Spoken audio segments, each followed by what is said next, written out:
ਸਮੂਹ ਅਧਿਆਪਕ ਸਾਥੀਆਂ ਦਾ ਸਾਡੇ ਪੰਜਾਬ ਕੇਅਰ ਚੈਨਲ 'ਤੇ ਸਵਾਗਤ ਹੈ।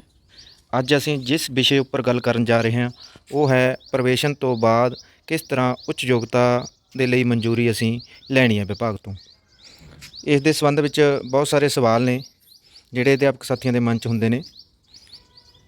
ਸਭ ਤੋਂ ਪਹਿਲਾਂ ਕੀ ਅਸੀਂ ਪ੍ਰਵੇਸ਼ਨ ਦੌਰਾਨ ਕੋਈ ਉੱਚ ਸਿੱਖਿਆ ਪ੍ਰਾਪਤ ਕਰ ਸਕਦੇ ਹਾਂ ਜਾਂ ਨਹੀਂ। ਦੂਸਰਾ, ਅਪਲਾਈ ਕਰਨ ਸੰਬੰਧੀ ਕੀ ਅਪਲਾਈ ਸਿਰਫ ਔਨਲਾਈਨ ਹੋਵੇਗਾ ਜਾਂ ਆਫਲਾਈਨ ਮੋਡ ਉੱਪਰ ਵੀ ਕੋਈ ਫਾਈਲ ਜਮ੍ਹਾਂ ਕਰਵਾਉਣੀ ਹੋਵੇਗੀ।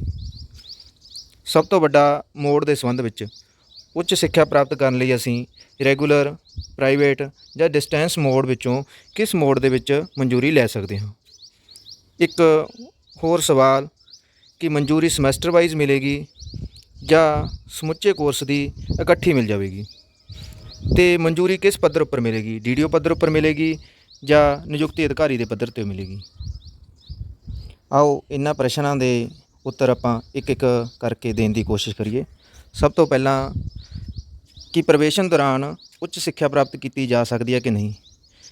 ਜਿਹੜੇ ਅਧਿਆਪਕ ਜਾਂ ਅਧਿਕਾਰੀ ਪ੍ਰਵੇਸ਼ਨ ਦੇ ਦੌਰਾਨ ਹਨ, ਜੇਕਰ ਉਹਨਾਂ ਨੇ ਨੌਕਰੀ ਤੋਂ ਆਉਣ ਤੋਂ ਪਹਿਲਾਂ ਕੋਈ ਉਹਨਾਂ ਦੀ ਉੱਚ ਸਿੱਖਿਆ ਚੱਲ ਰਹੀ ਹੈ ਜਿਸ ਵਿੱਚ ਉਹਨਾਂ ਨੇ ਪਹਿਲਾ ਸਮੈਸਟਰ ਜਾਂ ਉਸ ਦਾ ਪਹਿਲਾ ਸਾਲ ਪੂਰਾ ਕਰ ਰਿਹਾ ਹੈ, ਤਾਂ ਉਹ ਉੱਚ ਸਿੱਖਿਆ ਜਾਰੀ ਰੱਖ ਸਕਦੇ ਨੇ।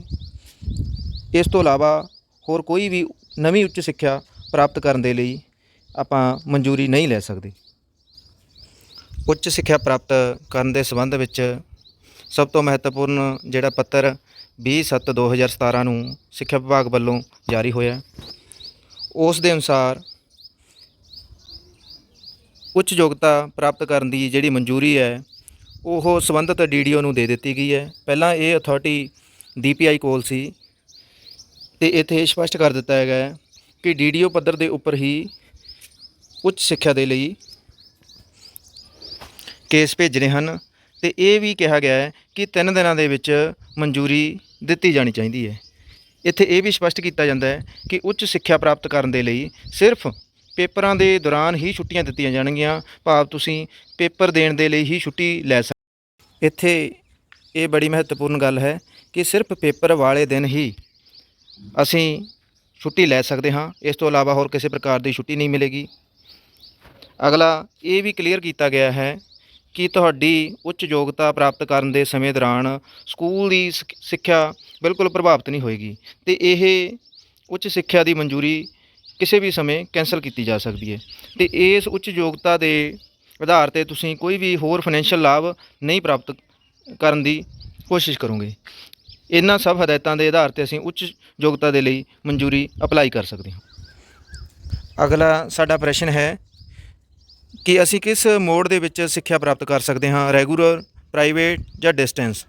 ਇੱਥੇ ਇਹ ਗੱਲ ਕਲੀਅਰ ਕਰਨੀ ਬਣਦੀ ਹੈ ਕਿ ਪ੍ਰਾਈਵੇਟ ਜਾਂ ਡਿਸਟੈਂਸ ਮੋਡ ਦੇ ਵਿੱਚ ਹੀ ਅਸੀਂ ਉੱਚ ਸਿੱਖਿਆ ਪ੍ਰਾਪਤ ਕਰ ਸਕਦੇ ਹਾਂ। ਰੈਗੂਲਰ ਸਿੱਖਿਆ ਪ੍ਰਾਪਤ ਕਰਨ ਦੀ ਵਿਭਾਗ ਮਨਜ਼ੂਰੀ ਨਹੀਂ ਦਿੰਦਾ। ਅਗਲਾ ਪ੍ਰਸ਼ਨ ਹੁੰਦਾ ਹੈ ਕਿ DDO ਸਾਨੂੰ ਸਮੈਸਟਰ ਵਾਈਜ਼ ਮਨਜ਼ੂਰੀ ਦੇਵੇਗਾ ਜਾਂ ਪੂਰੇ ਕੋਰਸ ਦੀ ਇਕੱਠੀ ਮਨਜ਼ੂਰੀ ਦਿੱਤੀ ਜਾਵੇਗੀ। ਇਸ ਦੇ ਸੰਬੰਧ ਵਿੱਚ ਵਿਭਾਗ ਨੇ ਆਪਣੀਆਂ ਗਾਈਡਲਾਈਨਸ ਦੇ ਵਿੱਚ ਇਹ ਸਪਸ਼ਟ ਕੀਤਾ ਗਿਆ ਹੈ ਕਿ ਸਾਰੇ ਸਮੈਸਟਰ ਜਾਂ ਵਿਭਾਗਾਂ ਦੀ ਉੱਚ ਯੋਗਤਾ ਪ੍ਰਾਪਤ ਕਰਨ ਦੇ ਲਈ ਇੱਕੋ ਵਾਰ ਹੀ ਆਗਿਆ ਦੇ ਦਿੱਤੀ ਜਾਣੀ ਚਾਹੀਦੀ ਹੈ। ਹੁਣ ਜਾਣੀਏ ਕਿ ਪੰਜਾਬ ਉੱਪਰ ਕਿਸ ਤਰ੍ਹਾਂ ਅਪਲਾਈ ਕਰਨਾ ਹੈ। ਸਭ ਤੋਂ ਪਹਿਲਾਂ ਅਧਿਆਪਕ ਸਾਥੀਆਂ ਨੇ ਆਪਣੇ ਪੰਜਾਬ ਲੌਗਇਨ ਉੱਪਰ ਜਾਣਾ ਹੈ। ਸਟਾਫ ਲੌਗਇਨ ਕਰਨ ਤੋਂ ਬਾਅਦ ਤੁਹਾਡਾ ਪੰਜਾਬ ਦਾ ਇੰਟਰਫੇਸ ਖੁੱਲ੍ਹ ਜਾਵੇਗਾ, ਜਿਸ ਵਿੱਚ ਤੁਸੀਂ ਅਪਲਾਈ ਮੋਡਿਊਲ ਅਧੀਨ ਉੱਪਰ ਸੱਜੇ ਪਾਸੇ ਹਾਇਰ ਕੁਆਲੀਫਿਕੇਸ਼ਨ ਦੇ ਕਾਲਮ ਵਿੱਚ ਐਪਲੀਕੇਸ਼ਨ ਫਾਰਮ ਉੱਪਰ ਕਲਿੱਕ ਕਰਨਾ ਹੈ। ਇੱਥੇ ਅਧਿਆਪਕ ਸਾਥੀਆਂ ਦੀ ਪਰਮਿਸ਼ਨ ਦੇ ਲਈ ਐਪਲੀਕੇਸ਼ਨ ਖੁੱਲ੍ਹ ਜਾਵੇਗੀ, ਜਿਸ ਵਿੱਚ ਅਧਿਆਪਕ ਦੀ ਜਨਰਲ ਡਿਟੇਲ, ਸਟਾਫ ਡਿਟੇਲ ਅਤੇ ਨਿਚਲੇ ਕਾਲਮ ਆਪਾਂ ਜੋ ਕੁਆਲੀਫਿਕੇਸ਼ਨ ਆਪਾਂ ਪ੍ਰਾਪਤ ਕਰਨਾ ਚਾਹੁੰਦੇ ਹਾਂ ਉਸ ਦੇ ਆਪਾਂ ਫਿਲ ਕਰਨੇ ਨੇ। ਪਹਿਲੇ ਕਾਲਮ ਅਧੀਨ ਜਿਸ ਦੀ MA ਕਰਨੀ ਹੈ ਉਹ ਆਪਾਂ ਫਿਲ ਕਰ ਲੈਣਾ ਹੈ, ਫਾਰ ਐਗਜ਼ਾਮਪਲ MA ਹਿਸਟਰੀ। ਦੂਸਰੇ ਆਪਸ਼ਨ ਦੇ ਵਿੱਚ ਆਪਾਂ ਯੂਨੀਵਰਸਿਟੀ ਸਿਲੈਕਟ ਕਰ ਲੈਣੀ ਹੈ। ਇਸ ਤੋਂ ਬਾਅਦ ਟਾਈਪ ਆਫ ਕੋਰਸ ਆਵੇਗਾ, ਜਿਸ ਵਿੱਚ ਰੈਗੂਲਰ, ਕਰੋਸਪੋਂਡੈਂਸ, ਡਿਸਟੈਂਸ ਅਤੇ ਪ੍ਰਾਈਵੇਟ ਵਿਭਾਗ ਜਿਸ ਤਰ੍ਹਾਂ ਆਪਾਂ ਨੂੰ ਵਿਭਾਗ ਹਦਾਇਤਾਂ ਦਿੰਦਾ ਹੈ ਉਸ ਦੇ ਮੁਤਾਬਕ ਆਪਾਂ ਪ੍ਰਾਈਵੇਟ ਕਰੋਸਪੋਂਡੈਂਸ ਜਾਂ ਡਿਸਟੈਂਸ ਹੀ ਸਟੱਡੀ ਕਰ ਸਕਦੇ ਹਾਂ। ਰੈਗੂਲਰ ਵਾਲਾ ਆਪਸ਼ਨ ਆਪਣੇ ਲਈ ਅਵੇਲੇਬਲ ਨਹੀਂ ਹੈ, ਤਾਂ ਉਹ ਆਪਦੇ ਹਿਸਾਬ ਦੇ ਨਾਲ ਤੁਸੀਂ ਚੂਜ਼ ਕਰ ਲੈਣਾ ਹੈ। ਫਿਰ ਉਸ ਤੋਂ ਬਾਅਦ ਤੁਹਾਡੇ ਕੋਰਸ ਦੀ ਡਿਊਰੇਸ਼ਨ ਕਿੰਨੀ ਹੈ। ਉਦਾਹਰਨ ਦੇ ਤੌਰ ਤੇ ਮੇਰੇ ਕੋਰਸ ਦੀ ਡਿਊਰੇਸ਼ਨ ਉਹ 2 ਸਾਲ ਹੈ, ਤਾਂ ਮੈਂ ਉਹ 2 ਸਾਲਾਂ ਦਾ ਸਮਾਂ ਇੱਥੇ ਕਲਿੱਕ ਕਰ ਲੈਣਾ ਹੈ। ਇਸ ਤੋਂ ਬਾਅਦ ਡਾਕੂਮੈਂਟ ਦੇ ਵਿੱਚ ਆਪਾਂ ਕਿਹੜੀ ਫਾਈਲ ਅਪਲੋਡ ਕਰਨੀ ਹੈ ਉਸ ਦੀ ਆਪਾਂ ਗੱਲ ਕਰਦੇ ਹਾਂ।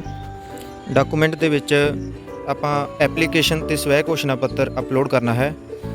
ਇਸ ਦੇ ਲਈ ਤੁਹਾਨੂੰ ਪਹਿਲਾਂ ਪ੍ਰਿੰਸੀਪਲ ਨੂੰ ਇੱਕ ਅਰਜੀ ਦੇਣੀ ਪਏਗੀ, ਐਪਲੀਕੇਸ਼ਨ ਦੇਣੀ ਪਏਗੀ ਉੱਚ ਯੋਗਤਾ ਦੀ ਮਨਜ਼ੂਰੀ ਦੇ ਲਈ। ਇਸ ਵਿੱਚ ਅਧਿਆਪਕ ਆਪਣਾ ਨਾਮ, ਅਹੁਦਾ, ਜੁਆਇਨਿੰਗ ਡੇਟ, ਕਿਹੜੀ ਡਿਗਰੀ ਕਰਨਾ ਚਾਹੁੰਦਾ ਹੈ, ਕਿਹੜੀ ਯੂਨੀਵਰਸਿਟੀ ਤੋਂ ਕਰਨਾ ਚਾਹੁੰਦਾ ਹੈ ਅਤੇ ਉਹ ਕਿਸ ਮੋਡ ਵਿੱਚ ਹੈ, ਅਤੇ ਇਹ ਨਾਲ ਜ਼ਰੂਰ ਲਿਖੇਗਾ ਕਿ ਉਹ ਸਾਰੀਆਂ ਵਿਭਾਗੀ ਨਿਯਮਾਂ ਦੀ ਪਾਲਣਾ ਕਰੇਗਾ। ਇਹ ਐਪਲੀਕੇਸ਼ਨ ਪ੍ਰਿੰਸੀਪਲ ਡਿਸਪੈਚ ਰਜਿਸਟਰ ਦੇ ਵਿੱਚ ਦਰਜ ਕਰਕੇ ਉਹਦੇ ਉੱਪਰ ਨੰਬਰ ਲਗਾਏਗਾ, ਅਤੇ ਨਾਲ ਹੀ ਤੁਹਾਡੇ ਤੋਂ ਸਵੈ ਘੋਸ਼ਣਾ ਪੱਤਰ ਜਿਹੜਾ ਤੁਸੀਂ ਦਿੱਤਾ ਹੈ ਉਹ ਵੀ ਪ੍ਰਿੰਸੀਪਲ ਦੇ ਉੱਪਰੋਂ ਉਹਨਾਂ ਤੋਂ ਮਾਰਕ ਕਰਾ ਲੈਣਾ ਹੈ।